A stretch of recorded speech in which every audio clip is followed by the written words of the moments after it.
සෑම දේටම ප්‍රස්තාවක්ද අහසින් යට තිබෙන සෑම කාරණාවලට කාලයක්ද ඇත. උපදින්නට කාලයක් සහ නසින්නට කාලයක්ය.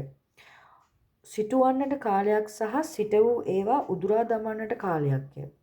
මරන්නට කාලයක් සහ සුව කරන්නට කාලයක්ය. කඩා දමන්නට කාලයක් සහ ගොඩ නගන්නට කාලයක්ය. අඬන්නට කාලයක් සහ සිනාසෙන්නට කාලයක්ය.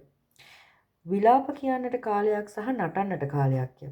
ගල් අහක දමන්නට කාලයක් සහ ගල් රැස් කරන්නට කාලයක්ය. වැළඳ ගන්නට කාලයක් සහ වැළඳ ගැනීමෙන් වළකින්නට කාලයක්ය. සොයන්නට කාලයක් සහ නැතිවීමට අරින්නට කාලයක්ය.